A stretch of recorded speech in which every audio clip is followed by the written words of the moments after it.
Hello, everybody, and welcome to the show. Tonight, I'm joined by Colonel Richard Kemp, who's the former commander of British forces in Afghanistan. Thank you so much for coming on. My pleasure to join you. So obviously there's a massive crisis in Afghanistan that's happening, and I believe you to be somebody who'd be able to offer a good perspective on it.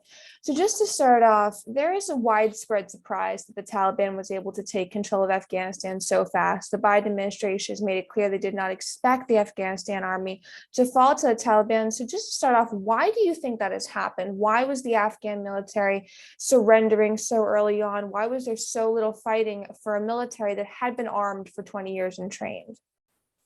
Well, I think the first point I'd like to make is that the US and British and other allies who were involved in Afghanistan never expected the Afghan government to hold on.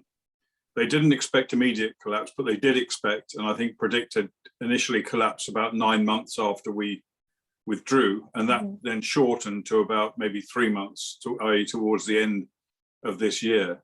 But they certainly did not expect it to collapse immediately. And I think it's quite telling, the fact that they did expect it to collapse. So there's the people now that are saying that they thought the Afghan government could stand on its own feet after we'd gone were wrong and never believed that. In terms of why this happened, it's an extremely complicated situation, but I think it boils down predominantly to the morale impact on the Afghan forces and also on the Afghan government, when it was very clear that the United States was withdrawing its backing of Kabul. And you know, the fact that they've been trained and equipped and armed and all the rest of it for nearly 20 years was kind of irrelevant when you look at the morale impact, because the Afghan armed forces do not see themselves as kind of the armed forces of Afghanistan, believe it or not, and nor do the peripheral governments of Afghanistan either. They are tribal people.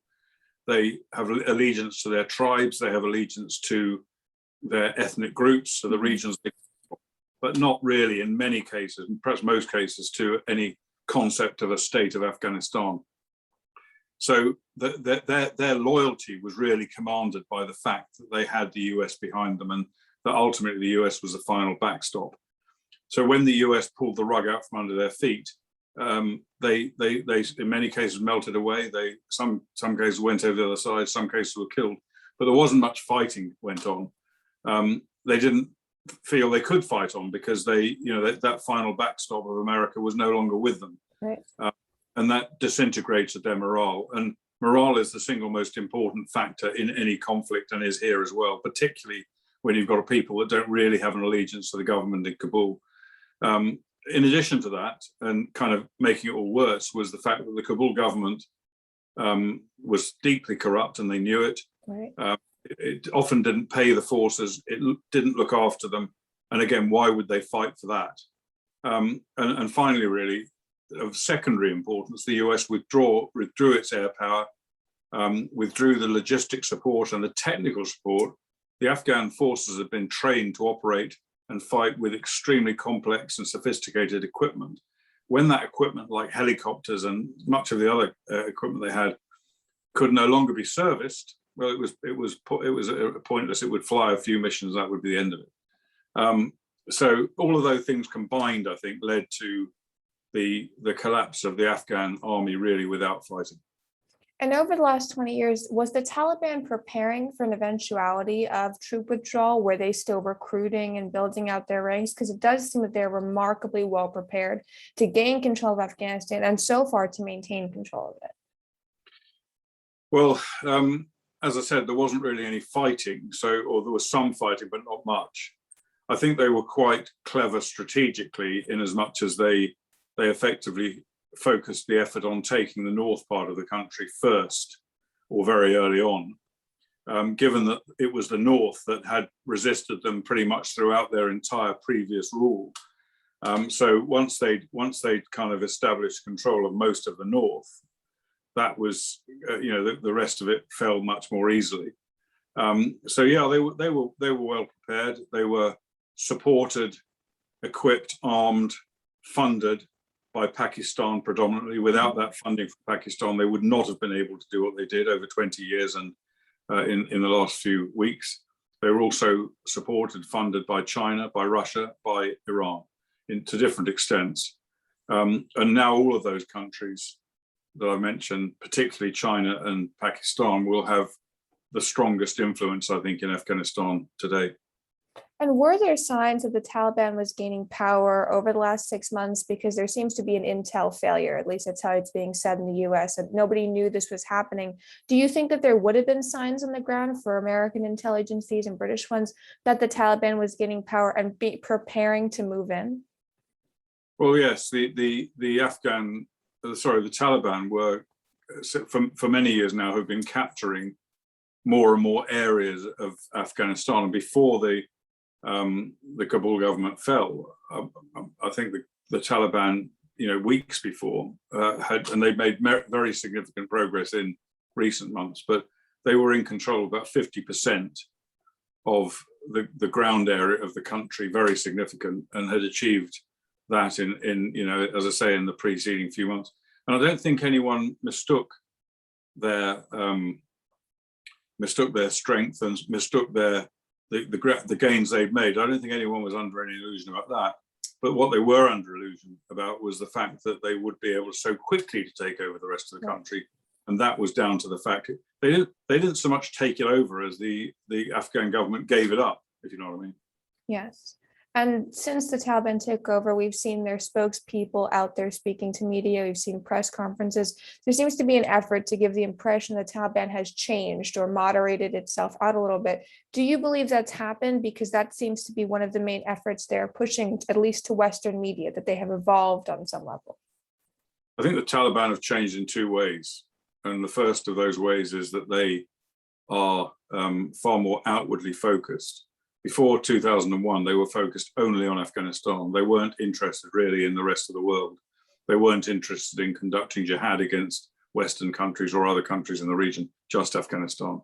It was Al-Qaeda that was harbored by the Taliban, who had an external view.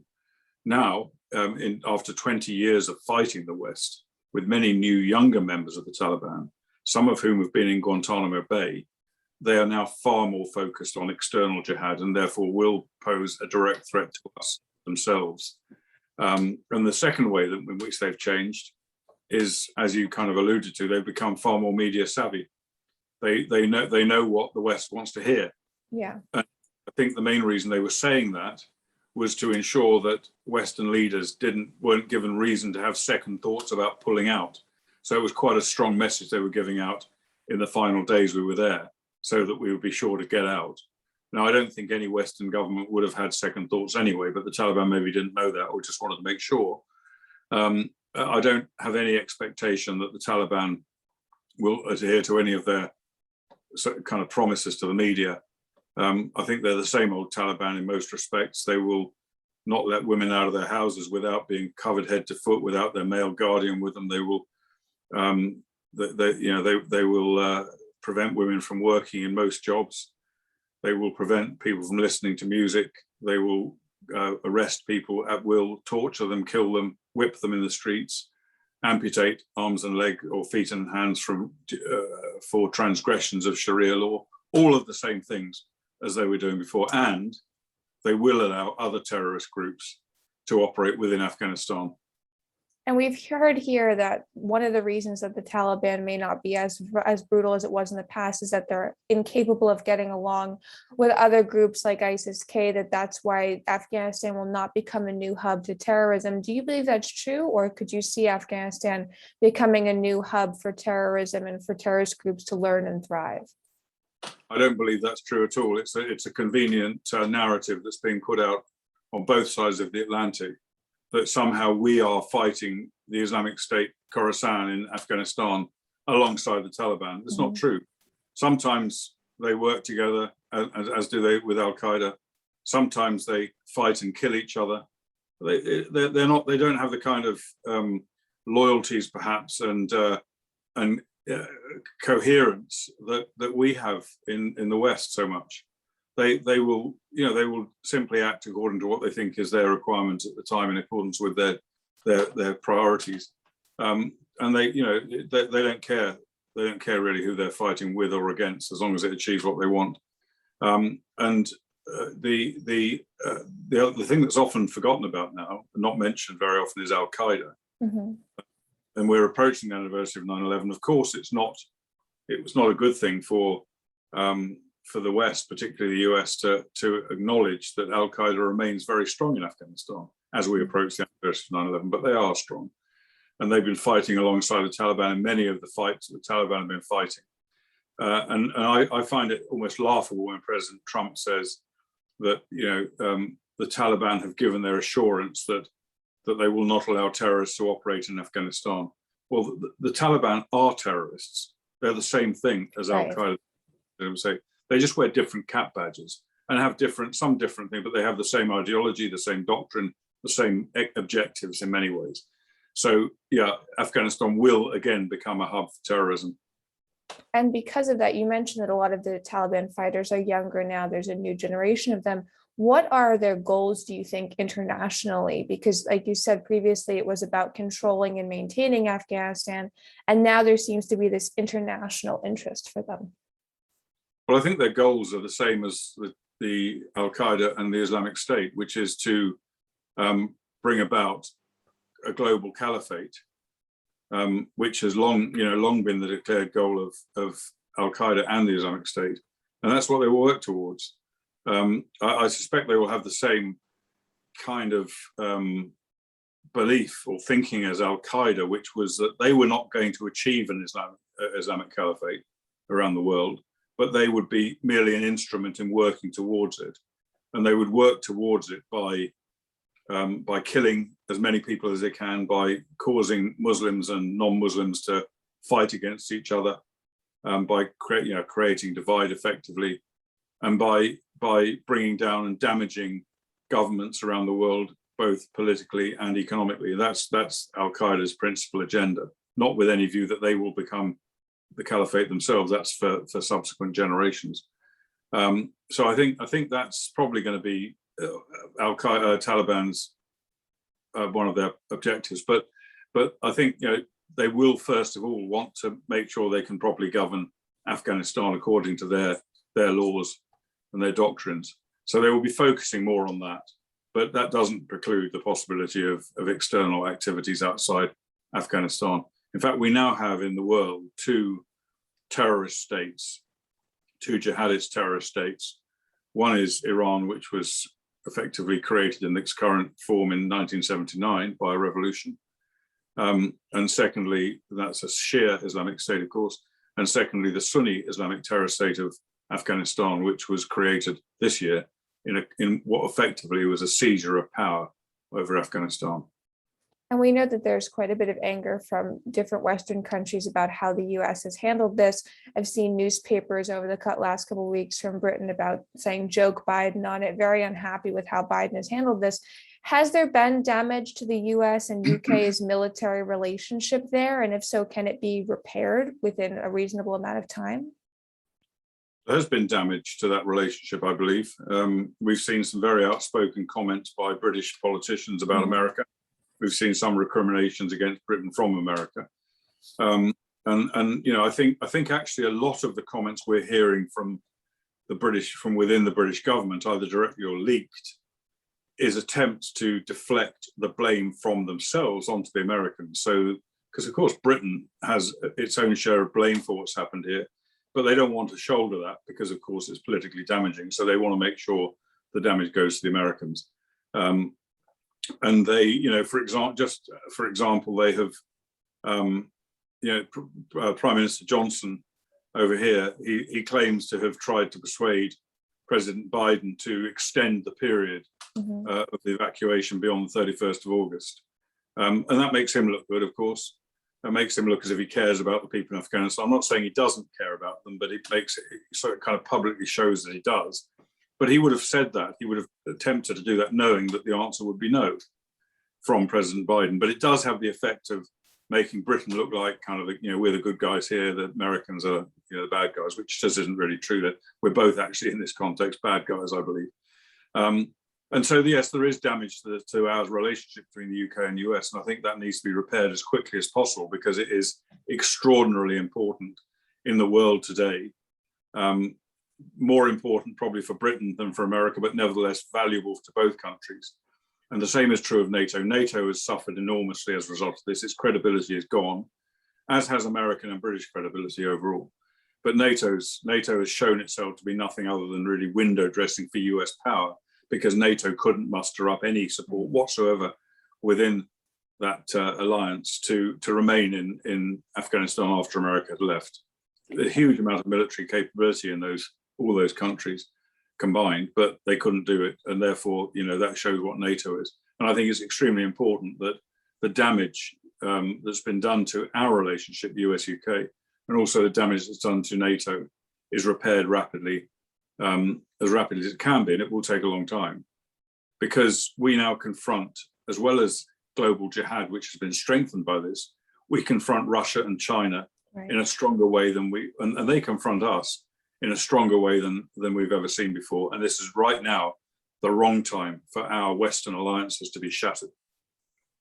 And we've heard quite a bit moving away from military action. There's going to be a focus on diplomacy. Taliban seems to want there to be some sort of diplomatic relations between itself and other countries. Should the US and Britain acknowledge Afghanistan diplomatically? And if not, will they need another country to act as a go-between for them, someone maybe in the region? I don't believe Britain or America should recognize the Taliban. The Taliban effectively seized power through violence from a democratically elected government in Afghanistan. They have no mandate whatsoever. They may have some support in the country, they probably have quite a lot, but they don't have any real mandate for being in power. And they are a terrorist entity, there's no doubt. So it would be wrong, it's just as wrong to recognize the Islamic State as being a legitimate government as it would have been to recognize the Islamic State in Syria when it controlled large areas of Syria as a legitimate government. It would be wrong.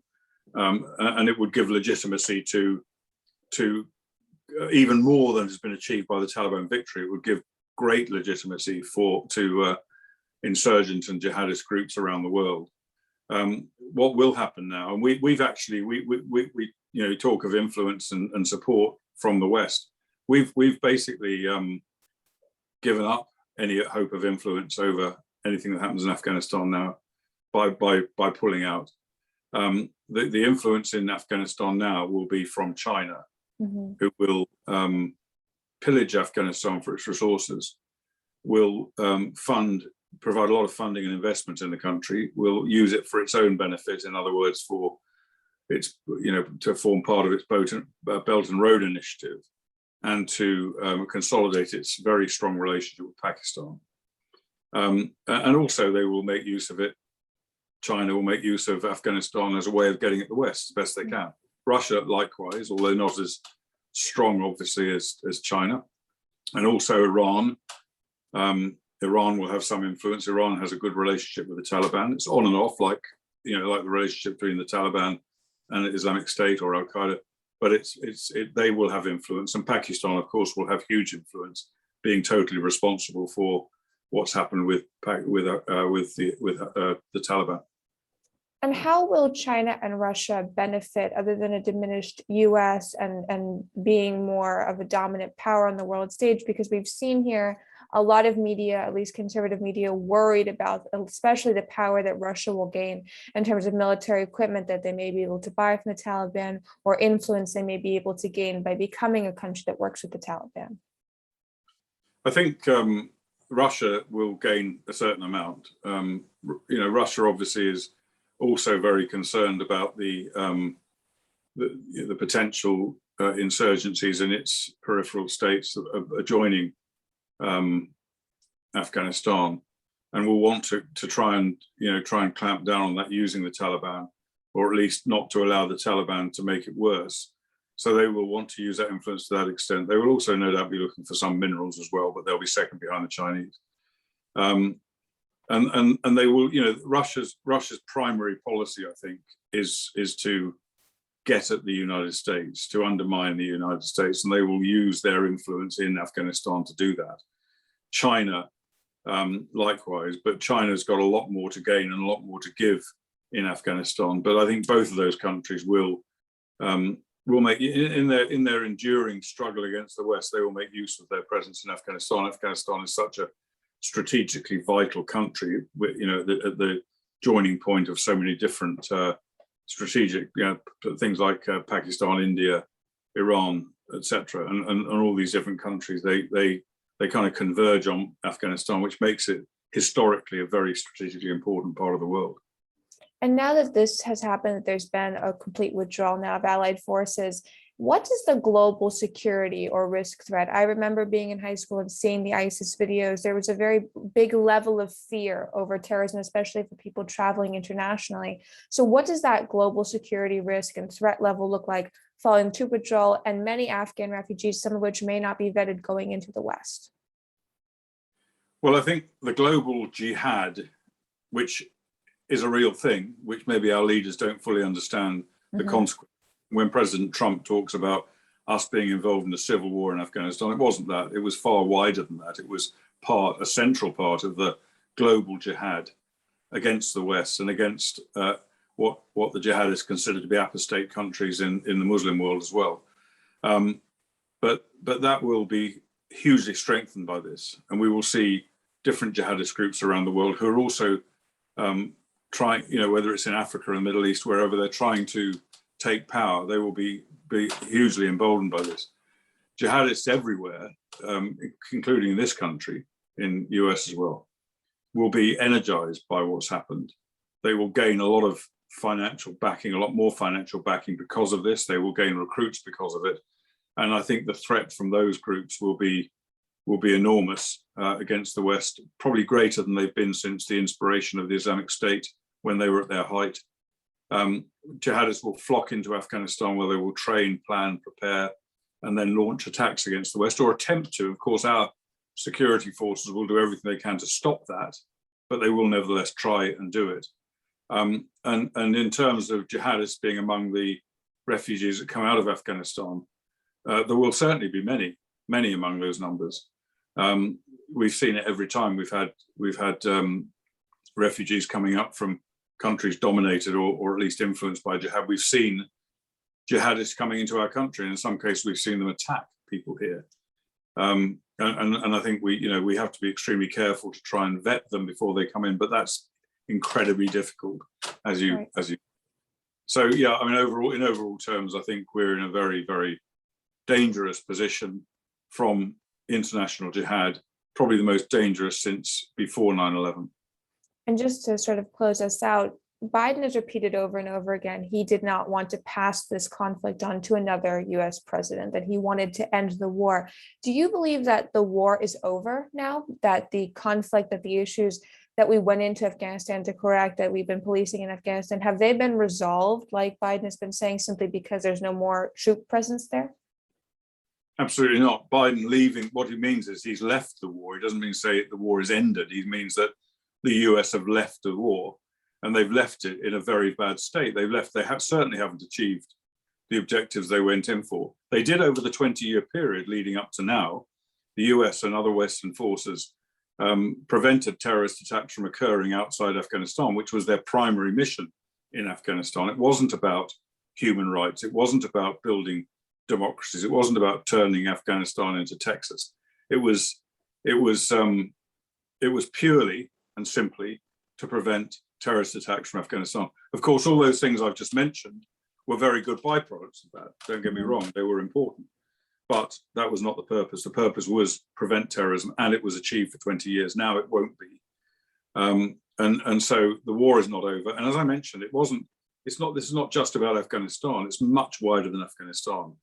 All of the, many of the jihadists that are in Afghanistan, particularly from Islamic State and from Al Qaeda and from other groups, are not from there. They're from all around the world, and more will join them. So it will become effectively a hub. And I think President Biden's many of his comments have been, I would describe as not being true, and he knows it, because it's all part of damage limitation to his political reputation. That's why he blames President Trump for pulling out of, or for making a deal to get out of Afghanistan. He claims that he was bound by President Trump's deal. Well, he wasn't. He was the president. He's been the president for 7 months. Right. He had a license. He can make his own decision. He spent most of his presidency overturning pretty much everything else Trump did. So he could easily overturn that decision by Trump. And he clearly sees it. The reason behind the decision, I believe, predominantly was for electoral gain. He saw it as being in the midterms and in the presidential elections. He saw this as being, I got the troops out of Afghanistan. And he's probably right. It probably will play well in those elections because people will forget. I think many voters in the US will forget this fiasco fairly quickly. Yes, I think that'd be unfortunate, especially because of the loss of life. Thank you so much for coming on and sharing your expertise, Colonel. What's the best platform for people to follow you on?